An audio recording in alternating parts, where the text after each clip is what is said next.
शांतिनगर नाम के एक छोटे से गांव में सभी गांववासी शांति से सो रहे होते हैं। तभी अचानक से तेज हवाएं चलने लगती हैं, बिजलियां कड़कने लगती हैं और सभी के घरों के दरवाजे पर एक साथ दस्तक होती है। जिसके बाद सभी गांव वाले उठकर अपने घर का दरवाजा खोलते हैं और बाहर आते हैं। उनके घरों के दरवाजे पर कोई नहीं रहता। ये देखकर सभी गांव वाले एक दूसरे का मुंह देखने लगते हैं और एक दूसरे से बोलते हैं, इतनी रात को कौन हो सकता है दरवाजे पर, और कोई नजर भी नहीं आ रहा। इसका मतलब आपके घर का दरवाजा भी किसी ने पीटा? आपके भी मतलब तुम दोनों के घर का भी दरवाजा किसी ने पीटा? पर ये काम किसका हो सकता है जिसने एक साथ एक ही समय पर हम सभी गांव वालों के घर का दरवाजा पीटा? यहाँ तो कोई है नहीं। आखिर इतना गंदा मजाक कौन कर सकता है? आज से पहले तो ऐसा कभी भी नहीं हुआ। सभी गांव वाले आपस में बात कर ही रहे होते हैं कि तभी उन सभी को एक चुड़ैल के हंसने की आवाज आती है। चुड़ैल के हंसने की आवाज सुनकर सभी गांव वाले डर जाते हैं और उनके तो पसीने छूटने लगते हैं। अब कुछ ही देर में चुड़ैल उन सभी के सामने आ जाती है। गांव वालों से बोलती है, ये काम मेरा था। मैंने तुम गांव वालों की नींद हराम करी। मुझे देखना था कि इस गांव का कोई भी एक सदस्य कम तो नहीं है। परंतु ये क्या, मैं जिसको बाहर निकलते हुए देखना चाहती थी वो गांव के अंदर ही नहीं है। तुम कौन हो और किसकी बात कर रही हो? मैं तुम्हारे गांव के मुखिया की बात कर रही हूँ, बिरजू की। कहाँ है वो? हमें कुछ नहीं पता। कुछ दिनों से वो गांव में नजर नहीं आ रहे। हम गांव वालों को छोड़ दो। अगर तुम्हारी दुश्मनी मुखिया जी से है, तुम उनसे जाकर बात करो। मैं यहाँ उससे बात करने नहीं आई हूँ। मैं तो यहाँ उससे उसकी जान लेने आई हूँ और अब मुझे वो बिरजू चाहिए किसी भी हाल में। अगर तुम गांव वालों ने इन 4 दिनों के अंदर मुझे बिरजू लाकर नहीं दिया तो उस बिरजू के बदले तुम पूरे गांव वालों से मैं बदला लूंगी। हा हा हा। पर तुम हो कौन? मुखिया जी से तुम्हारी क्या दुश्मनी है जो तुम यहाँ उसकी जान लेने आई हो? पर चुड़ैल गांव के किसी भी आदमी के सवालों का कोई जवाब नहीं देती और हंसते हुए वहाँ से चली जाती है। जिसके बाद अगली सुबह गांव के सभी लोग इकट्ठा होकर आपस में बात करते हुए बोलते हैं, दोस्तों, ये चुड़ैल भूत किसी के सगे नहीं होते। मुझे तो लगता है कि मुखिया जी को मारने के बाद ये चुड़ैल हम गाँव वालों को भी एक एक करके मार डालेगी। तुम सही बोल रहे हो भैया। हमारे पास केवल 4 ही दिन हैं। इन 4 दिनों में हमें कुछ न कुछ करना होगा ताकि हम अपने गांव के मुखिया और खुद को उससे चुड़ैल के आतंक से बचा ले। हमारे गांव के मुखिया जी इतने अच्छे हैं, तब ये चुड़ैल उनकी जान के पीछे हाथ धोकर बैठी है। तो भला हम गांव वालों को क्यों छोड़ेगी? और अगर हमने चुड़ैल के सामने 4 दिनों के अंदर मुखिया को लाकर नहीं खड़ा किया तो भी वो हमारी जान ले लेगी। हे भगवान, ये कैसी मुसीबत आ पड़ी है हम पर। अब हम अपनी और अपने मुखिया की रक्षा इस चुड़ैल से कैसे करें? सभी गांव वाले आपस में बात कर ही रहे होते हैं कि तभी वहाँ एक बुढ़िया आती है और सभी गांव वालों से बोलती है, अब उस चुड़ैल से बचने का बस एक ही रास्ता है। अब एक ही इंसान हमें उस चुड़ैल से बचा सकता है। अम्मा, आखिर कौन है वो इंसान जो हमारी उस चुड़ैल से रक्षा कर सकता है? हमारी रक्षा सिर्फ पहाड़ों की चोटी पर बैठे तांत्रिक बाबा ही कर सकते हैं, जो कई वर्षों से वहाँ तप कर रहे हैं। वो एक बहुत बड़े तपस्वी हैं। आप वही हमारी रक्षा उस चुड़ैल से कर सकते हैं। पर अम्मा, वो तो सालों से वहाँ पर तप कर रहे हैं। भला वो अपना तप छोड़कर हमारी मदद क्यों करेंगे? मैंने सुना है उनका तप पूरा हो चुका है, इसीलिए मैं तुम सभी गाँव वालों से बोल रही हूँ, हम सभी को मिलकर एक बार उन बाबा के पास चले जाना चाहिए और उन्हें सारी बातें बताना चाहिए। क्या पता वो हमारी कोई मदद कर दे। अम्मा बिल्कुल सही बोल रही है। हम सभी को एक कोशिश करनी चाहिए।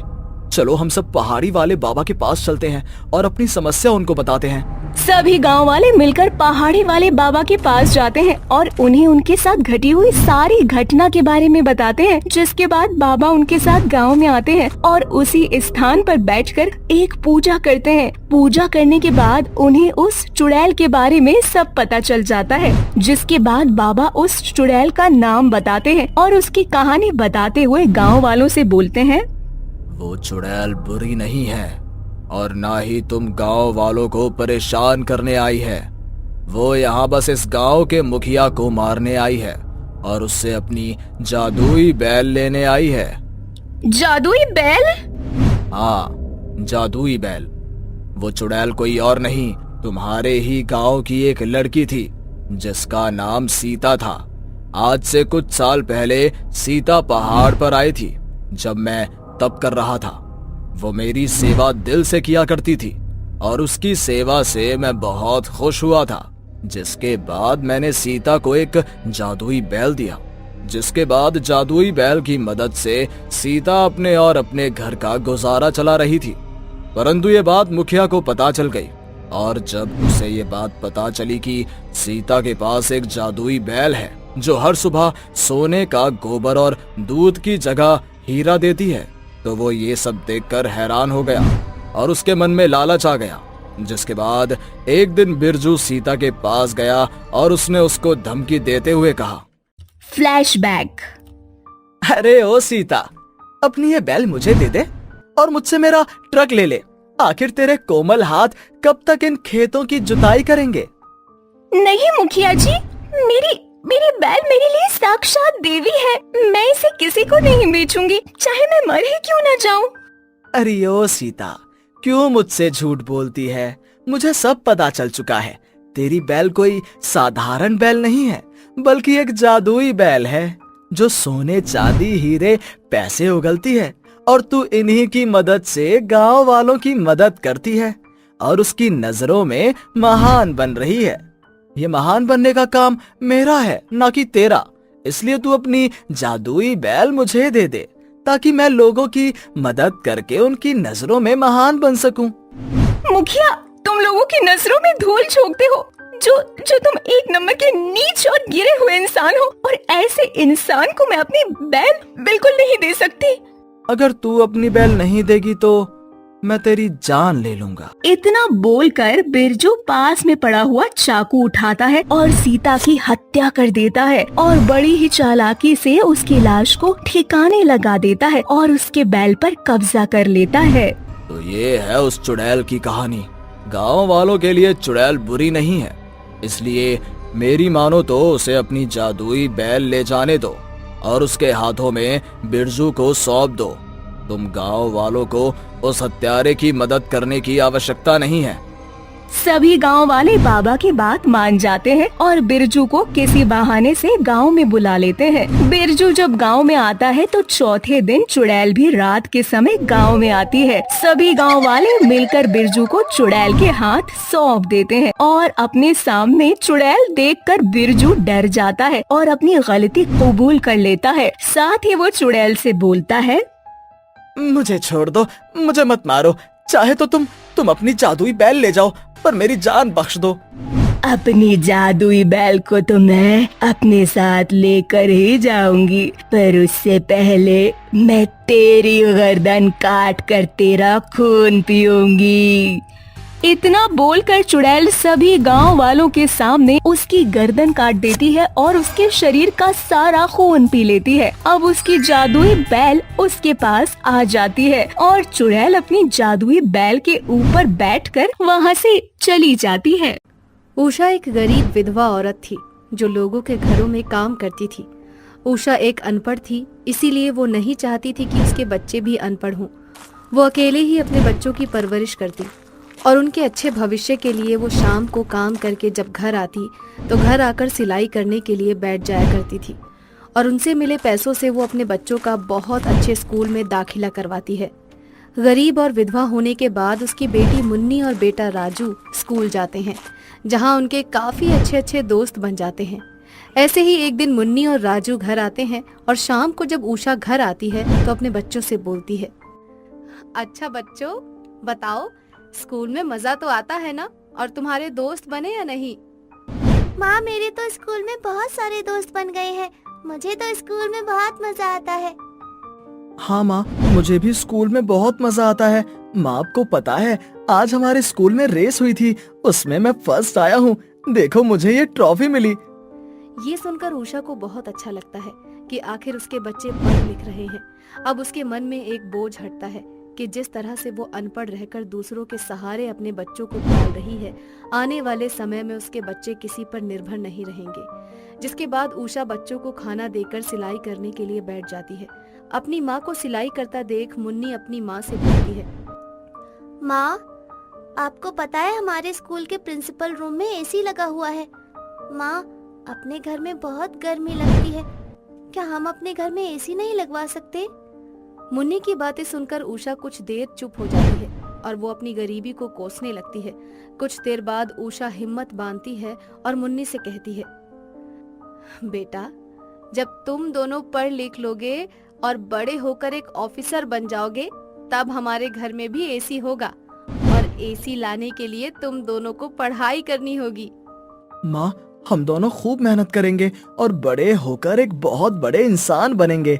हमारे घर में भी एसी होगी, फिर हम तुम्हें इतनी गर्मी में मशीन नहीं चलाने देंगे और ना ही दूसरों के घर में जाकर साफ सफाई का काम करने दिया करेंगे।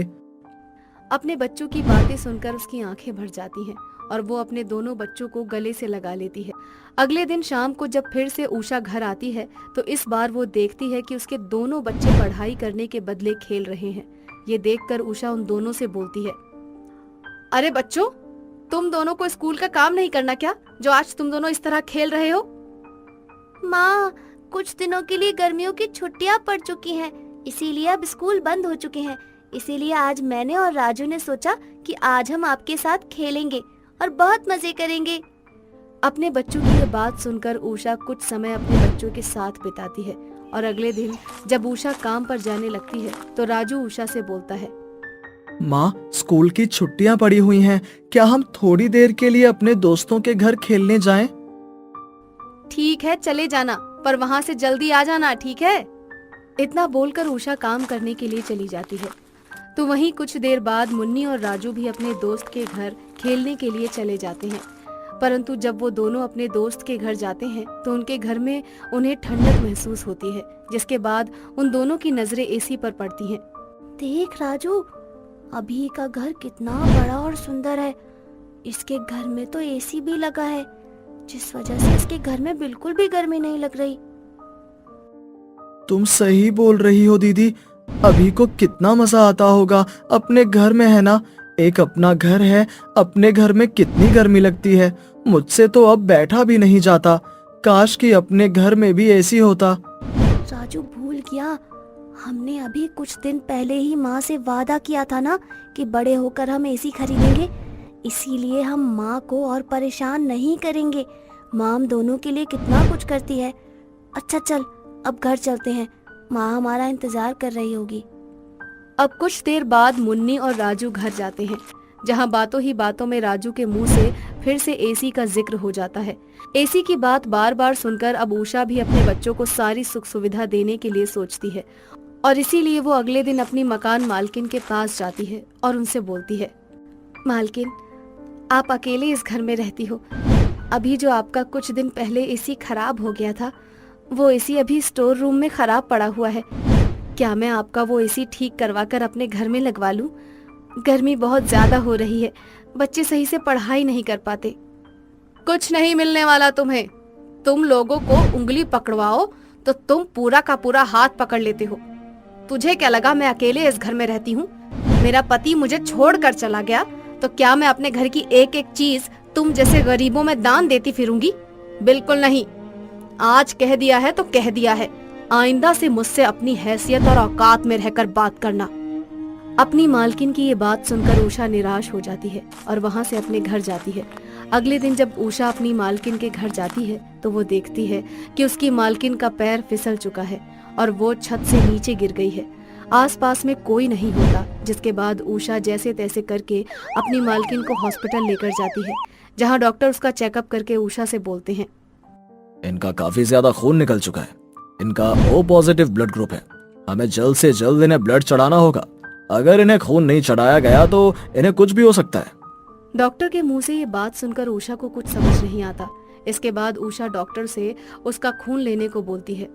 डॉक्टर जल्दी से उषा का ब्लड ग्रुप चेक करते हैं, जिसके बाद उषा का खून उसकी मालकिन को चढ़ाते हैं, क्योंकि उषा का खून भी O पॉजिटिव होता है।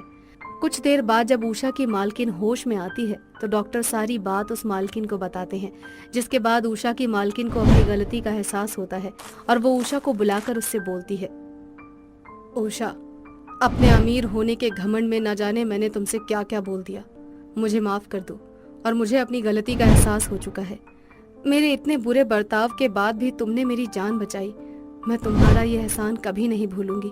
अब मैं तुमसे वादा करती हूँ कि तुम्हें और तुम्हारे बच्चों को किसी प्रकार की कोई समस्या नहीं होगी।